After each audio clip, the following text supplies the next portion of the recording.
Mr. Obama, you taught constitutional law at the University of Chicago between 1996 and 2004. What did you teach your students about the 14th Amendment and citizenship status? I wanted to confuse the students so that they would think a native-born citizen and a natural-born citizen are exactly the same. Why confuse people? As a young man, I dreamed of becoming President of the United States, but because my father was a UK citizen, I knew my dual citizenship status would not meet the definition of the term natural-born citizen. Okay. Now I understand. The Constitution only uses the term natural-born citizen in Article 2, Section 1, which states that a candidate for president must be natural-born.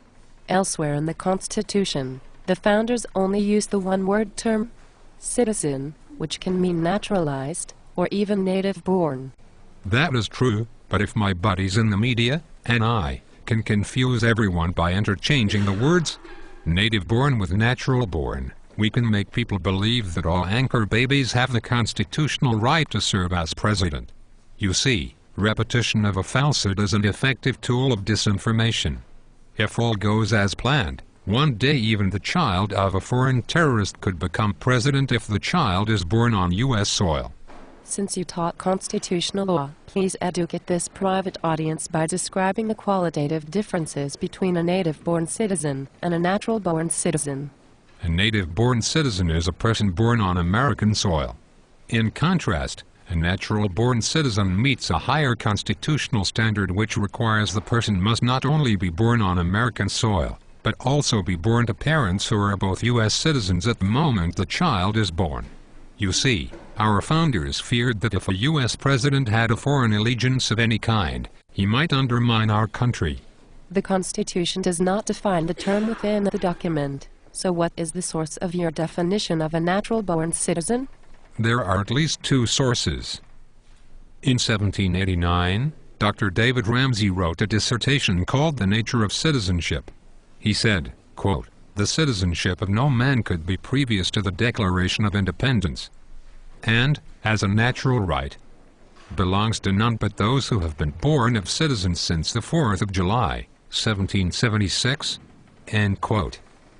Notice Ramsay's use of the plural noun, citizens, when referring to parents. Makes sense.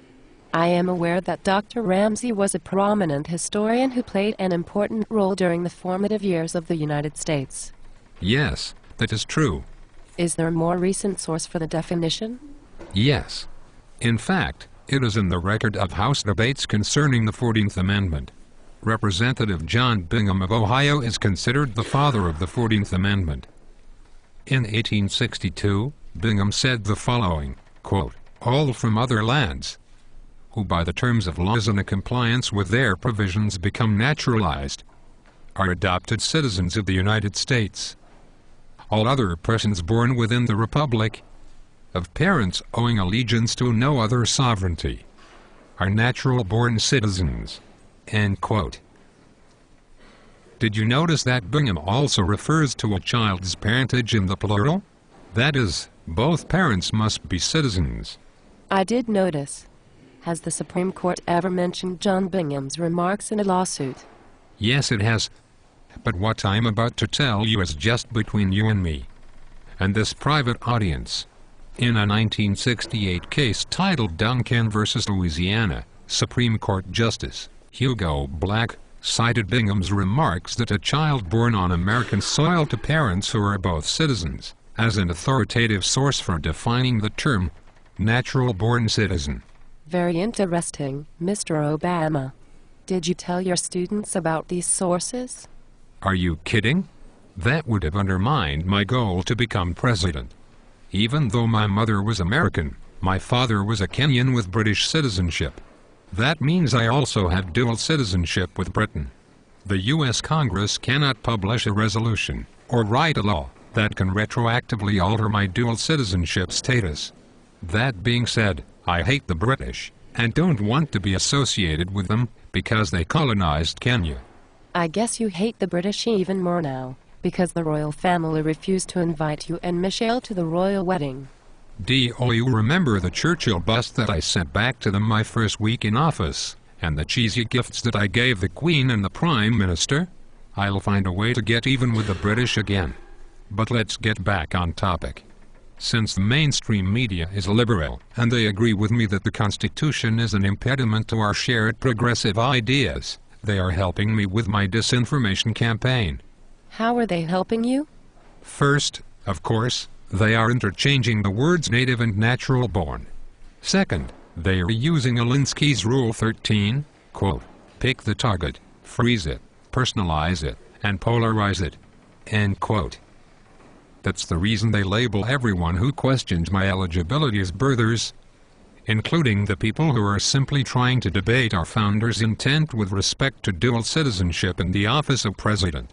The media lumps them together as a single group. But don't you and the mainstream media care that a president's foreign allegiance might undermine our Constitution and our sovereignty? No. What did you think I meant when I campaigned on the slogan of hope and change? Truth is, I hope to change America into a socialist utopia. If you thought I meant something benign, that was your silly mistake. I plan to bring America to its knees, in every possible way.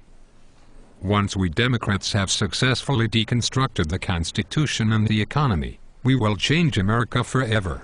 Mr. Obama, if your citizenship status is such a controversial issue, why didn't Hillary Clinton use this information against you in the primary?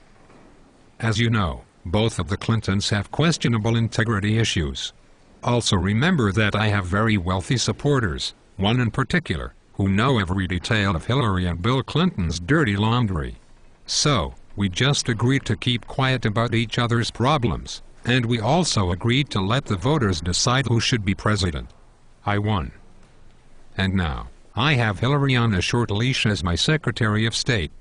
Mr. Obama, speaking as a natural-born citizen myself, you don't deserve to be President of the United States. So I hope your donations for 2012 dry up, just like you are drying up our gas tanks with your drilling moratorium. Shame on you and the mainstream media for deceiving the American public. Mr. Obama, you should be impeached.